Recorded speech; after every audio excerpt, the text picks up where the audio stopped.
कौन आम्बे तुमको यही देश देवा किंतु तांको जीवन रे दुर्भिक्ष और महामारी सदृश ईश्वर वाक्य को पालन करने विषय आम देखिपर अब्राहम को जीवन रे आदि पुस्तक 12 पर्वर 1 पद ताहा कौन तुम्हें देश को परित्याग कर ताहा कौन तुम्हें संपत्ति को परित्याग कर आउ ताहा कौन तुम पिता जेते भी परिवार अच्छे रिलेटिव अच्छा तुम्हें समस्त को परित्याग कर अब्राहम सब विषय को परित्याग कला परे आसीबा समय रे जेतेबेले परमेश्वर तांको कहिले कि आम्बे तुमको ई देश देबा सेपरी परिस्थिति समय रे जेतेबेले अब्राहम को निकट में दुर्भिक्ष बा महामारी हैला से परमेश्वर को ठारो दूर को चली जाई नहांती हालेलुया।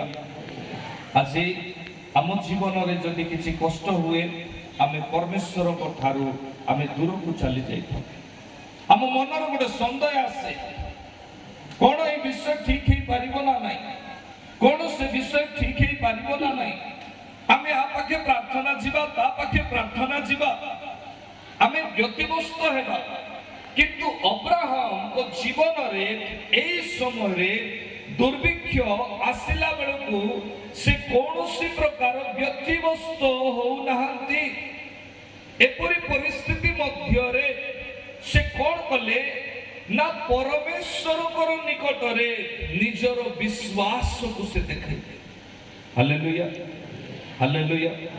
आज भी अनेक व्यक्ति अछंती आपण माने चाष करूथिबे आज भी अनेक व्यक्ति अछंती आपण माने बिजनेस करूथिबे आज भी अनेक व्यक्ति अछंती आपण माने चाकरी करूथिबे हेले एही महामारी अर्थात ए टंका ए सुख को नहीं जीवा किछि कष्ट किछि बंधन आम जीवन रे नहीं तो यार गुरुत्व विषय को जदि आम आलोचना करिबा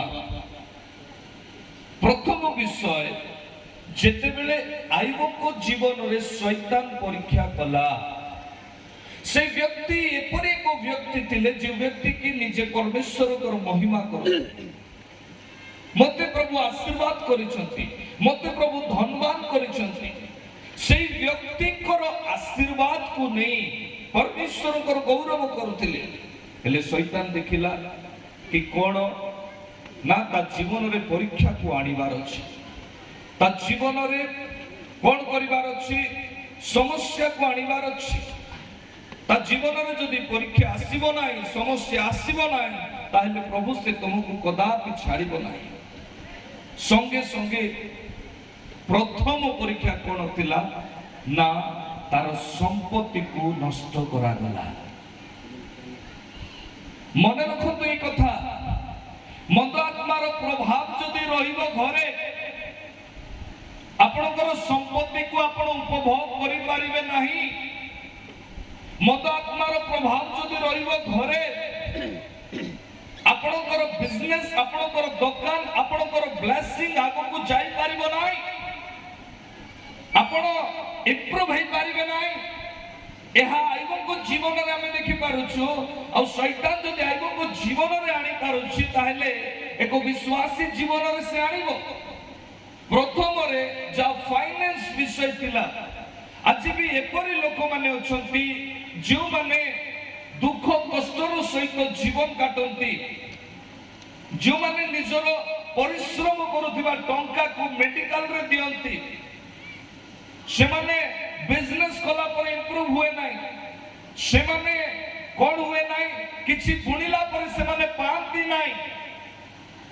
आमे जानिछु आदि पुस्तक 13 पर्व रे जेतबेले अब्राहम को सहित लटकर सहित किछि बादानुबाद हैला से समय रे मो प्रिय ईश्वर को लोक माने अब्राहम लोटो को कहले तमे पूर्व रे हेले जाओ मु पश्चिम रे हेले जीवी तमे उत्तर रे हेले जाओ मु दक्षिण रे जीवी अन्य की देखिला बोली की बाइबल को प्रेज द लॉर्ड लोटो अन्य की देखिला पूर्वर माटी कोठी अछि ହାଲେଲୁୟା। କେଉଁଠି ଚାଷ ହେବ, କେଉଁଠି ଫଳ ହେବ, ସେ ଅନେଇକି ଦେଖିଲା ଆଉ ସେ ବାଛିଲା। ଅବ୍ରାହମ କଣ କଲେ ଜାଣିଛନ୍ତି? ଯାଇକି ପ୍ରାର୍ଥନା କଲେ ଆଉ ନିଜର ଚିନ୍ତାକୁ ପରମେଶ୍ୱରଙ୍କର ହସ୍ତରେ ଦେଲେ। ହାଲେଲୁୟା।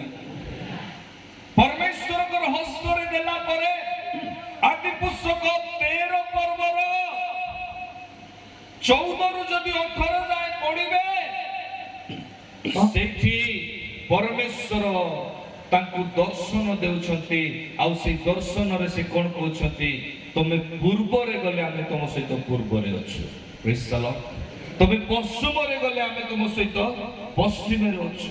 ତମେ ଦକ୍ଷିଣରେ ଗଲେ ଆମେ ତମ ସହିତ ଦକ୍ଷିଣରେ ଅଛୁ। ଆଜ୍ଞା ଟିକେ କପଡ଼ା ଦୋକାନ ମୁଁ ଖୋଲିବି, ସ୍ୱେଟର ଦୋକାନ ଖୋଲିବି, ଟିକେ ପ୍ରାର୍ଥନା କରିଦିଅନ୍ତୁ ଭଲ ହବ। ଯଦି ହେଲା ନାହିଁ ଭଲ ବେପାର, ଆପଣ ତ ଡାଇରେକ୍ଟ ଆଜ୍ଞାଙ୍କୁ କହିବେ କି ମୋର ବିଜନେସ୍ ହେଇପାରିଲା ନାହିଁ। ଆପଣ ଯଦି ପରମେଶ୍ୱରଙ୍କ ଠାରେ ରହିବେ, ଆପଣ ଯେଉଁ ସ୍ଥାନରେ ପାଦ ଦେବେ ତାହା ଆଶୀର୍ବାଦର ସ୍ଥାନ ପାଲଟିଯିବ। ପ୍ରେଜ୍ ଦ ଲର୍ଡ। ଯେଉଁ କାର୍ଯ୍ୟରେ ଆପଣ ହସ୍ତ ବଢାଇବେ, ସେଇ କାର୍ଯ୍ୟ ଆଶୀର୍ବାଦର ହସ୍ତ ଭାବରେ ପାଲଟିଯିବ। ପ୍ରଭୁଙ୍କର ଦାସ ମାନେ ଅଛନ୍ତି, ଚାକିରି ଛାଡ଼ିକି ପରମେଶ୍ୱରଙ୍କର ପାଇଁ ସମର୍ପିତ ହଉଛନ୍ତି। ତାହା କ'ଣ ଦୁର୍ଭିକ୍ଷ ନୁହେଁ? ନିଜ ଜୀବନରେ କଷ୍ଟକୁ ଆଣୁଛନ୍ତି, ଯନ୍ତ୍ରଣାକୁ ଆଣୁଛନ୍ତି, ତାହା କ'ଣ ଦୁର୍ଭିକ୍ଷ ନୁହେଁ? ନିଜ ଜୀବନରେ ଦୁଃଖ। ଯେତେବେଳେ ଅବ୍ରାହମକୁ ଆଉ ପରମେଶ୍ୱର ଆଶୀର୍ବାଦ ଘୋଷଣା କଲେ, ଆଉ ସେଇ ଆଶୀର୍ବାଦରେ କ'ଣ ଥିଲା? ଦ୍ୱିତୀୟ ଦୁର୍ଭିକ୍ଷକୁ ଆମେ